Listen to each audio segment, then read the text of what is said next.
నమస్కారం నాగార్జున గారు. నమస్తే అంజీ గారు. లాస్ట్ 2024 ఎలక్షన్లప్పుడు మీరు చూసుకున్నట్టయితే మహాసేన్ రాజేష్ ఉమ్, కి టికెట్ ఆశించాడు. ఫైనల్ లాస్ట్ మినిట్ లో ఏం జరిగిందో చూసాం. అవునండి. అట్లానే అట్లానే పిఠాపురం నుంచి వర్మ గారు ఆశించారు. ఫైనల్ లాస్ట్ లో ఏం జరిగింది అనేది చూసాం. సో ఉమ్, ఇప్పుడు అవి తెరపైకి వస్తున్నాయి. అంటే త్యాగాలు చేసిన అవును. వాళ్ళని అట్లీస్ట్ గుర్తించరా వీళ్ళు, వాళ్ళ మీద కౌంటర్ ఉమ్. అటాక్ చేయడం కరెక్టేనా అని చెప్పేసి అంటున్నారు. అంటే ఇక్కడ అంజీ గారు, అంటే ఇద్దరికీ జరిగింది అన్యాయం అయినప్పటికీ కూడా మహాసేన రాజేష్ విషయాన్ని మనం వర్మ గారితో కంపేర్ చేయడానికి లేదండి. ఓకే. ఎందుకంటే మహాసేన రాజేష్ అనేటువంటి వాడు ఒక చిన్న ఉద్యమకారుడు లాంటి వాడు. అతను ఆయన సామాజిక వర్గం నుంచి వచ్చి చంద్రబాబు నాయుడు గారి యొక్క దృష్టిలో పడి ఎమర్జ్ అవుతున్నటువంటి రాజకీయ నాయకుడు. ఇప్పటి వరకు అతనికి ఎలాంటి పదవి కానీ డైరెక్ట్ ఎలక్షన్ లో పాల్గొన్నటువంటి ఇది కానీ ఏమీ లేదు.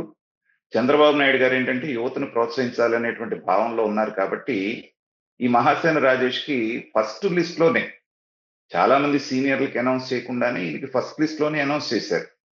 దానికి రెండు కారణాలు ఏంటంటే కుర్రాడు డైనమిక్ గా ఉన్నాడు, బాగా మాట్లాడుతున్నాడు ఒకటి. రెండవది ఆయన సామాజిక వర్గం నేపథ్యం కూడా.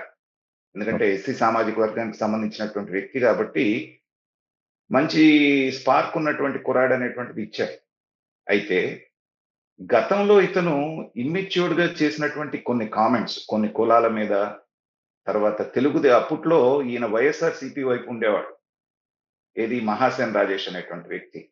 ఉమ్. అప్పుడేంటంటే ఇప్పుడు ఈ బోరుగడ్డ అనిల్ లాంటి అంటే అంత పరుషమైన పదజాలం వాడలేదు కానీ చాలా కఠినమైనటువంటి వ్యాఖ్యలు చేయకూడనటువంటి వ్యాఖ్యలు కొన్ని సామాజిక వర్గాల పరంగా చేశాడు.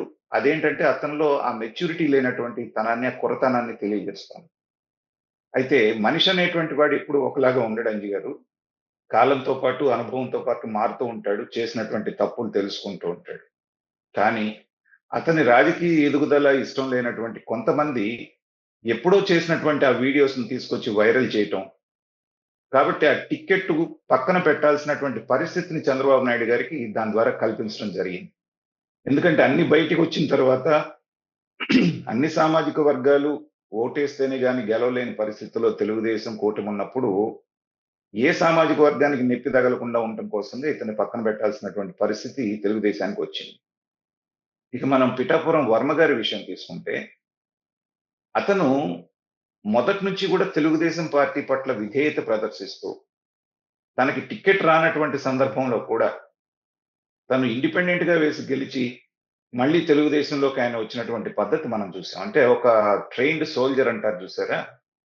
నాకు ఈ నాగబాబు తర్వాత పవన్ కళ్యాణ్ గారు చేసినటువంటి కామెంట్స్ తర్వాత అతను స్పందించినటువంటి తీరు నాకు బాగా నచ్చింది.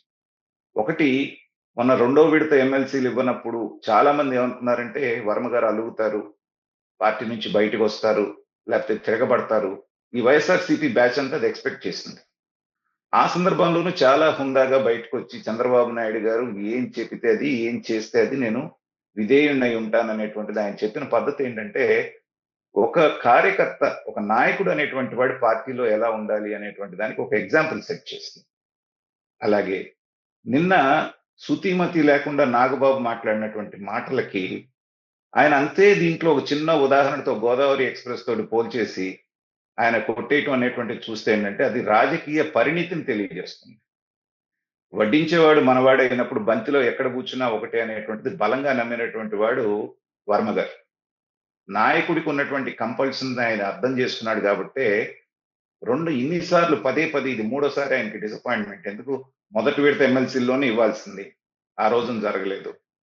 రెండో విడత ఎమ్మెల్సీ‌ల్లో ఇవ్వాల్సింది. అది జరగలేదు. పైగా ఎవరి కోసం అయితే సీటు తనను త్యాగం చేసి ఆయన ఇక్కడికి రాకుండానే నిజంగా పవన్ కళ్యాణ్ గారు పిఠాపురంలో ఎంత ప్రచారం చేశారండి? ఎన్ని అవును. సార్లు ఎళ్లారు? రాష్ట్ర వ్యాప్తంగా 175 నియోజకవర్గాలు తిరగాల్సినటువంటి పరిస్థితుల్లో ఆయన తిరుగుతూ ఉంటే, ఇదే నాగబాబు ఏం చేశాడు? ఏమన్నాడు మొన్న మీటింగ్‌లో? మేము వెళ్లి అక్కడ కష్టపడి పని చేద్దామంటే, మేము పని చేయాల్సిన పని లేకుండానే గెలిచిపోతున్నారని తెలిసింది మాకు. కాబట్టి ఏదో మేము పని చేస్తున్నట్టు నటించాము అన్నారు. అంటే ఆ పరిస్థితి ఎలా వచ్చింది? పవన్ కళ్యాణ్ గారిని చూసా? పిఠాపురంలో బలంగా ఉన్నటువంటి వర్మ గారు పవన్ కళ్యాణ్ గారి వెనకాలుండి నేనున్నాను, నేను ఇది గెలిపించి మీకు బహుమతిగా ఇస్తానని ఆయన చెప్పినటువంటి మాటలు గుర్తులేవా వీళ్ళకి? అలాంటి సందర్భంలో ఏంటంటే రాజకీయ పరిణితిని ఆయన ప్రదర్శిస్తే రాజకీయ అజ్ఞానాన్ని వీళ్ళు ప్రదర్శించారు. ఒకవేళ మంత్రి పదవి ఇచ్చారనుకోండి నాగబాబు గారికి, మంత్రి పదవి వచ్చే అవకాశం ఖచ్చితంగా లేదు. ఎందుకంటే ఎంతో మంది ఆశావహులు ఉన్నప్పటికీ కూడా వీళ్ళ ప్రపోర్షనేట్ లో చూసుకుంటే వాళ్ళకి కావాల్సిన మంచి మంచి పదవులన్నీ కూడా ఇప్పటికే కందులు దుర్గేష్ గారికి, పవన్ కళ్యాణ్ గారికి, తర్వాత నాదెళ్ల మనోహర్ గారికి వీళ్ళందరికీ వచ్చిన తర్వాత రాజకీయంగా ఏమాత్రం అనుభవం లేనటువంటి వాడు, పైగా అనుభవం లేకపోతే అనుభవం తెచ్చుకోవచ్చు. కానీ ప్రతి దానికి నోరు బారేసుకునేటువంటి ఇట్లాంటి వ్యక్తిని తీసుకెళ్లి మంత్రి పదవిలో కూర్చోబెడతారనేటువంటిది నేనైతే అనుకోవట్లేదు. ఖచ్చితంగా నెగెటివ్ మార్క్స్ చంద్రబాబు నాయుడు గారి దగ్గర పడుతూ ఉన్నాయి. చంద్రబాబు నాయుడు గారు ఇలాంటిది అస్సలు టాలరేట్ చేయరాయన. ఎందుకంటే గతంలో ఇదే వ్యక్తి నందమూరి బాలకృష్ణ, ఎవరా బాలకృష్ణ నాకు తెలీదే, మీకు గుర్తుందా? అవును. నాకు తెలిసిన బాలకృష్ణ ఒకే ఒక్కడున్నాడు. పాతాళ భైరవిలో అంజిగాడు అని ఒకడుంటాడు. వాడే అతని పేరు బాలకృష్ణ. నాకు అతనే తెలుసని మాట్లాడినటువంటి ఇతను జీవితంలోనూ ఫెయిల్యూర్ క్యాండిడేటు. ప్రొడ్యూసర్‌గా ఫెయిల్యూరు.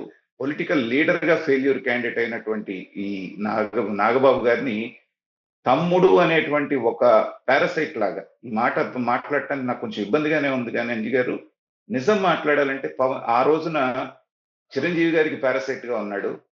ఈ రోజున పవన్ కళ్యాణ్ అనేటువంటి వ్యక్తికి పారాసైట్‌గా ఉండి, వాళ్ళకి మంచి చేయటంకి బదులు ఇతని వ్యాఖ్యల ద్వారా చెడు చేయటం అనేటువంటిది జరుగుతున్నప్పుడు ఏంటంటే, పవన్ కళ్యాణ్ గారు మా అన్నయ్యకి మినిస్ట్రీ ఇవ్వండి అని ఆయన రికమెండ్ చేస్తాడని గాని, చేసిన కూటమి ప్రభుత్వం ఒప్పుకొని నాగబాబుకి మంత్రి పదవి ఇస్తారు అని గాని నేనైతే అనుకోవట్లేదు. జరిగే ఛాన్సెస్ కేవలం 10% మాత్రమే ఉన్నాయి.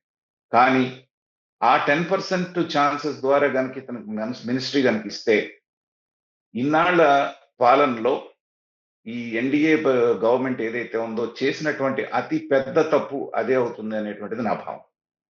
ఎందుకంటే క్యారెక్టర్ అన్నా ఉండాలి, లేకపోతే ట్రాక్ రికార్డ్ అన్నా ఉండాలి, రాజకీయంగా చేసి కష్టపడ్డటువంటి ఇదున్నా ఉండాలి, లేకపోతే అనుభవం అన్నా ఉండాలి. ఇవేవి కూడా లేకుండా ఉన్నటువంటి ఒక వ్యక్తిని కేవలంగా పవన్ కళ్యాణ్‌కి అన్న అనేటువంటి ఒక ఒక క్వాలిఫికేషన్‌తో తీసుకొచ్చి మంత్రి పదవి ఇవ్వటము అనేటువంటిది ఏంటంటే, అది చేజేతులారా చక్కగా జరుగుతున్నటువంటి కూటమిలో అనవసరమైనటువంటి అపోహలు తీసుకురావడానికి అవకాశం ఇస్తుంది. కాబట్టి అనుభవజ్ఞుడైనటువంటి చంద్రబాబు నాయుడు గారు అలాంటి నిర్ణయం తీసుకుంటారని మాత్రం నేను భావించట్లేదు.